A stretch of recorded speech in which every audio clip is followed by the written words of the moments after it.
Hi everyone. We're going to learn about TV drama vocabulary so that we can know the special terms used to discuss TV shows. Some of this language can be used with film too. Overall, the aim is to help you express your opinion in more depth and aid comprehension. So I've organized the vocabulary sections in the PPT in the order of which you might first introduce a drama and then discuss or present your opinion of it. So here with the introduction, you can see a list of what we're going to cover in the lecture. First we have the genre of the type of TV drama. Then we move on to background and production. So essentially, who made the drama and when it was released and other details.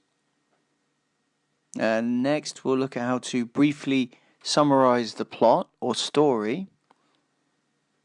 Then we'll see how to describe the time or place where the events shown in the show actually take place. We can also analyze the actors and characters. In the second section, we'll focus on some extra, more technical terms before finally finishing up with the language used to judge and evaluate shows. So this is also vocabulary that critics or reviewers commonly use, journalists who review dramas professionally. Okay, so here we have a list of genres, so I think you'll be familiar with many of them. There are, of course, combinations too, but these are the main genres here. So now we've got production details and setting. So we actually begin with how to describe how you access or watch a drama. Here we have streamed or streaming online, which has become more and more common, of course, nowadays. Interestingly, you have adaptation of a show or a show being adapted from an original novel, short story, or even a comic or graphic novel. So this version is called an adaptation.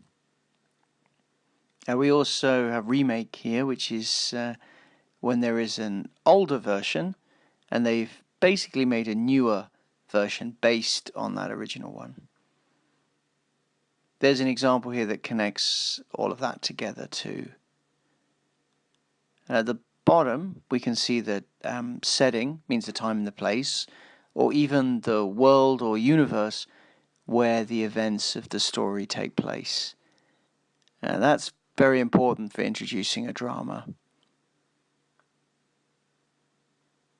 Okay, on this slide you can see the parts of a TV drama itself, from the small scenes of a few minutes to episodes that last from, say, 30 minutes to an hour. Also, we can see mention of a pilot, which is where the studio or production company will make the first episode. So sometimes it's a feature-length episode, which is longer than usual. This episode can test the audience reaction sometimes, so they can decide whether to continue shooting it. They can see what the ratings are first. The premiere refers to just the first episode, so it can be also the first show of a season when it's released or aired. A season can be anything from 10 to 24 episodes. Any less than that, and we can call it a mini-series.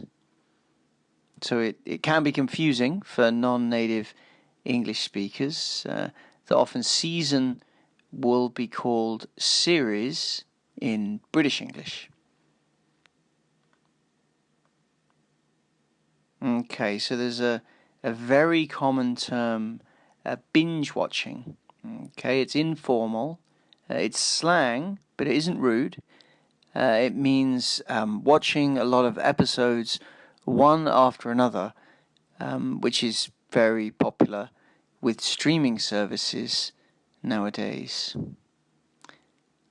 Okay, so now we have the plot and the story, and the narrative being how the story is presented. So we'll talk more about these distinctions. All of these terms are very common. The story is or the narrative is the development or presentation of the story. So anyway, okay, so let's move on also to the story arc, which is, I suppose, the development of a certain storyline, so of a group of characters.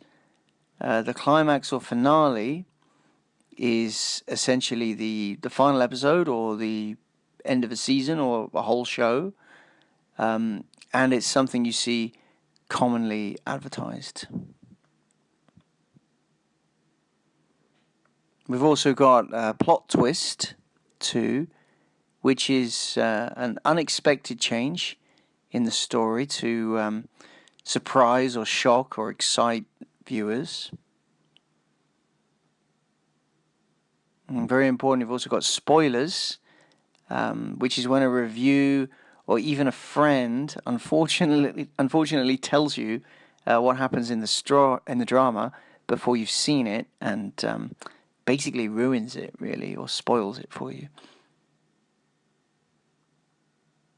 Okay, mentioned at the bottom, the pace is the speed at which the action or events happen.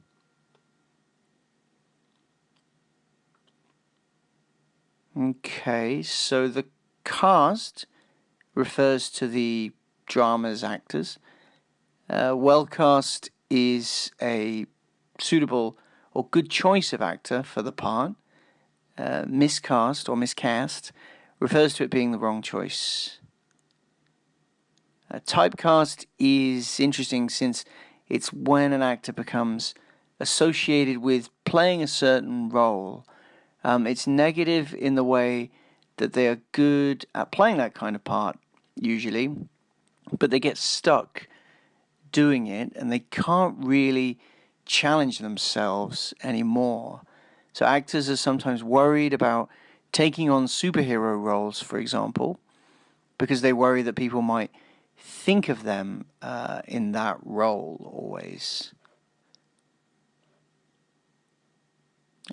Okay, so an ensemble cast basically is where there are many main actors. They share the screen time, and this usually indicates a very strong group of actors or cast.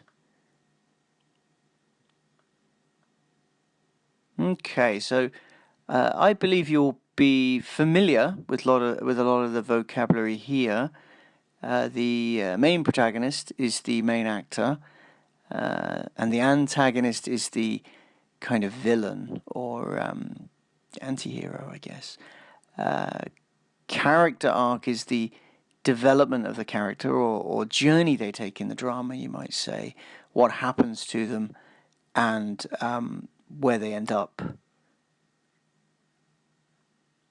An up-and-coming actor describes someone who is about to become famous, a rising star, you might say.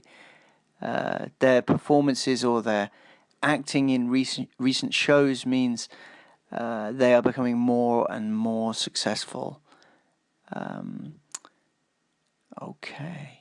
We'll keep moving through this then. Here I'll just mention how the term portrayal or portray is common when describing how an actor presents or plays a character. Depiction can also extend to presenting a place or time as well as a character.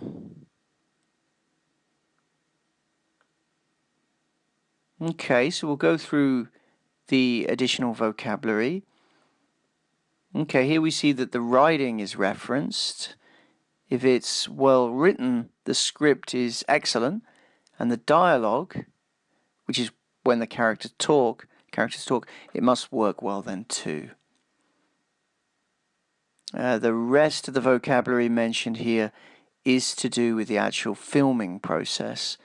So it's here for your reference, and there are examples here too.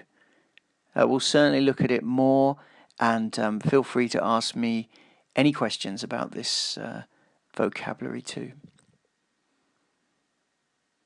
Okay, so at the end, cinematography is like photography, but it is the art of filming, videoing, or shooting the drama, and of course it can relate to movies too. Okay, so let's focus on evaluating the shows here. So this list is quite extensive. You can see the idiom, it kept me on the edge of my seat, which means you are literally leaning forward towards the screen in anticipation of what will happen next. So it's very exciting, or there's an element of suspense there. Okay, so let's jump on to negative criticism then too. Overrated is where something is evaluated too highly by people when it is in fact actually of lower quality.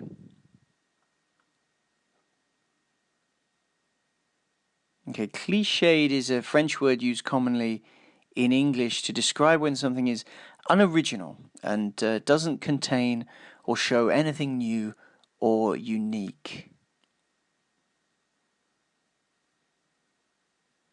Okay, so you can see then that we've covered the main aspects of TV dramas, as well as more technical terms. We've also begun to look at the language that reviewers and critics utilize to analyze a drama, and this kind of language is going to be useful for you in discussion. The lecture PPT and this video itself is a useful reference point, basically. You're not expected to memorize these words, as you can always go back and review as well. Okay, so that brings us to the end of the video. Thanks very much for watching.